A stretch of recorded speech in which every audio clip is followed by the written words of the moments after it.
नमस्कार मंडळी. भोर तालुका जिल्हा पुणे. तर या भोर तालुक्यातील करंदी नावाच्या गावामध्ये आज आपण आलेलो आहोत. इथं मस्त संध्याकाळ झाली आहे. इथल्या काही लोकांशी परिचय असल्यामुळं आज या लोकांसोबत राहायचं आहे. खरं तर कुटुंबीयच आहेत परिचय म्हणण्यापेक्षा, पण मस्त शांत असं गाव आहे. मातीची कोडाची घरं आहेत या ठिकाणी, कौलारू घरं आहेत. घर पण एवढं सुंदर आहे. या घरांची रचना पाहिली तर आधी जिथं घरात प्रवेश होतो त्या ठिकाणी गाई गुरं ढोरं बांधण्याची जागा केलेली असते. याच ठिकाणी चुलीला लागणारं सरपण आणि इतर शेतीच्या कामाच्या अवजारं वस्तू या ठिकाणी ठेवतात. ही भिंत सगळी मातीची आणि विटांची आहे. इथं दिसते बादली, आपल्याला पोतारा देण्यासाठी बादली इथं ठेवलेली आहे. मातीचा पोतारा म्हणजे एक प्रकारचं सारवण असतं. त्यानंतर या घराचा हा दरवाजा आहे जो बांबूपासून तयार केलेला आहे. मस्त असं नैसर्गिक घर आहे. हा मुख्य दरवाजा होता घराचा, बांबू असणारा. इथून दुसऱ्या पुढच्या खोलीची चौकट सुरू होते. तुम्ही जर पाहत असाल तर ही जुनी चौकट, मस्त लिंबाच्या लाकडाची चौकट आहे जी टिकाऊ आहे, वर्षानुवर्ष टिकू शकते. ही अशी चौकट आहे. इथं मध्ये छोटीशी एक भिंत दिसते. आतल्या खोलीत प्रवेश केला तर इथं धान्याची साठवणूक वगैरे केलेली आपण पाहतो. काही जुन्या वस्तू घरातल्या ट्रंक वगैरे या ठिकाणी दिसतात साठवलेल्या.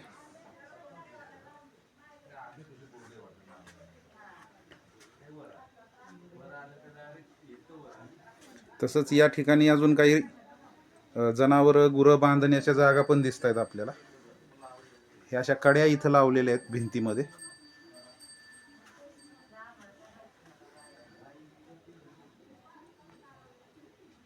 हे लाकडी एक प्रकारचं स्टँड बनवलेलं आहे याच्यावर वस्तू ठेवण्यासाठी, जेणेकरून खालून सारवता आलं पाहिजे हे व्यवस्थित आणि वस्तू पण खराब नाही झाल्या पाहिजे.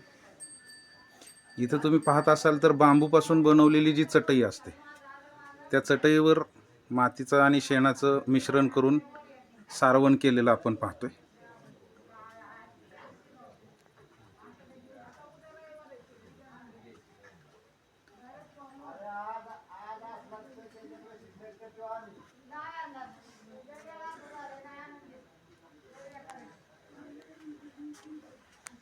या घरामध्ये आपण प्रवेश करूया.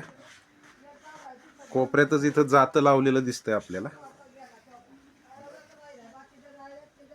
आणि हे जातं अजून सुद्धा काम करत असणार याच्यात काही शंका नाही.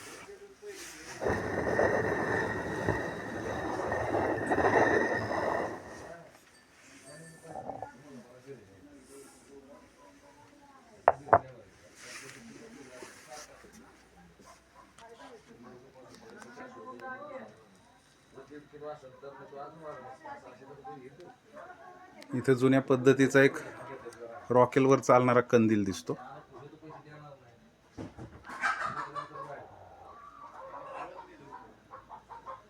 जुन्या लाकडी फोटो फ्रेम्स इथं दिसत आहेत.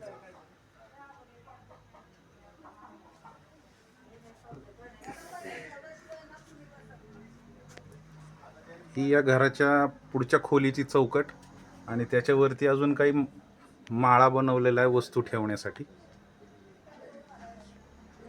सुंदर असं नक्षीकाम या चौकटीला दिसतंय.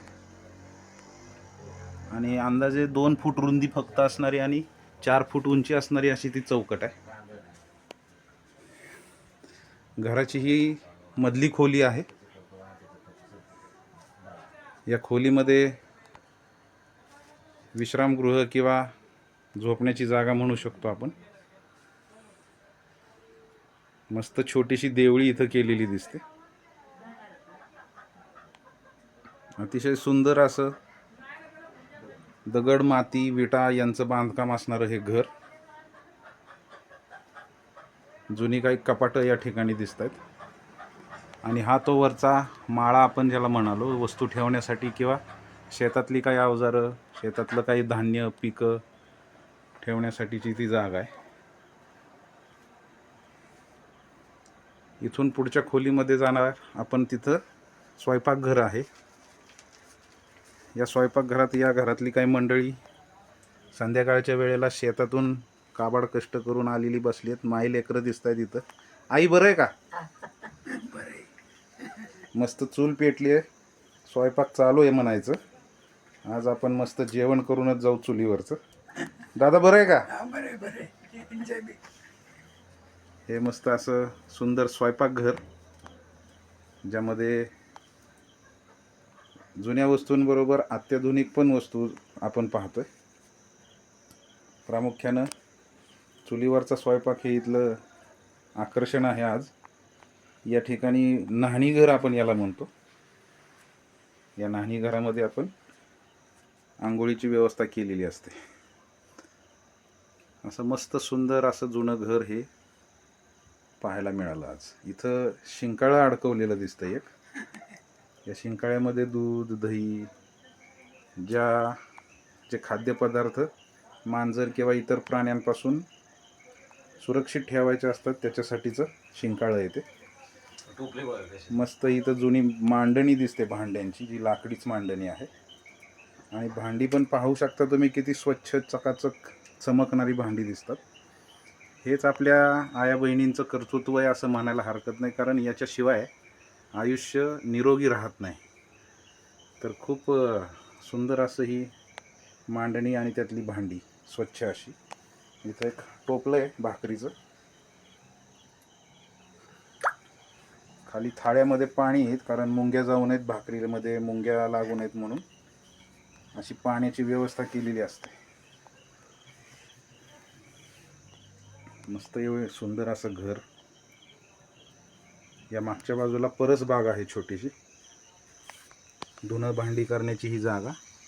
त्याच्या पाण्यावर मिरचीची झाडं, म्हणजे टोमॅटोची झाडं, आणि या सांडपाण्यावरती काही मिरची, टोमॅटो अशी दैनंदिन जीवनात लागणारी, रोजच्या खाण्यासाठी लागणारे जे मिरच्या, वांगी, टोमॅटो आहेत, याची लागवड आणि ती या परसबागेमध्ये सांडपाण्यावर वाढणारी ही झाडं.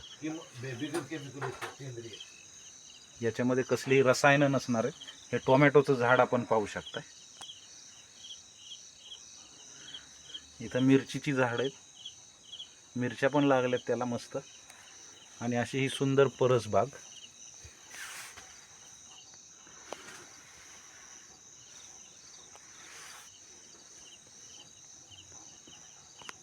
तर असं सुंदर घर आपण आज पाहिलं. धन्यवाद.